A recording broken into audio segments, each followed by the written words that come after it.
Mine herrer, mødet er hævet. Vi vil starte mødet med at referere over nogle af mine angrebsplaner.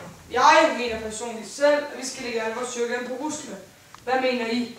Vi må også være realistiske, Adolf. Rusland er dobbelt så stærke som før, nu hvor de har USA bag sig. Vi kan umuligt slå dem. Optimisme er godt, men realisme er bedre.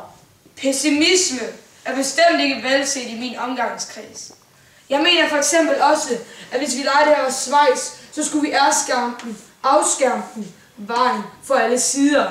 Men hvordan fanden kan vi så komme til plads til al vores rigdom, magter og våben? Hermann skal prøve at trække sine luftstyrker hjem fra Frankrig og sende den til Schweiz med det samme. Farvel, Adolf. Der er ikke noget, vi gør. Han har tabt krigen. Han har tabt alt, hvad han ejer.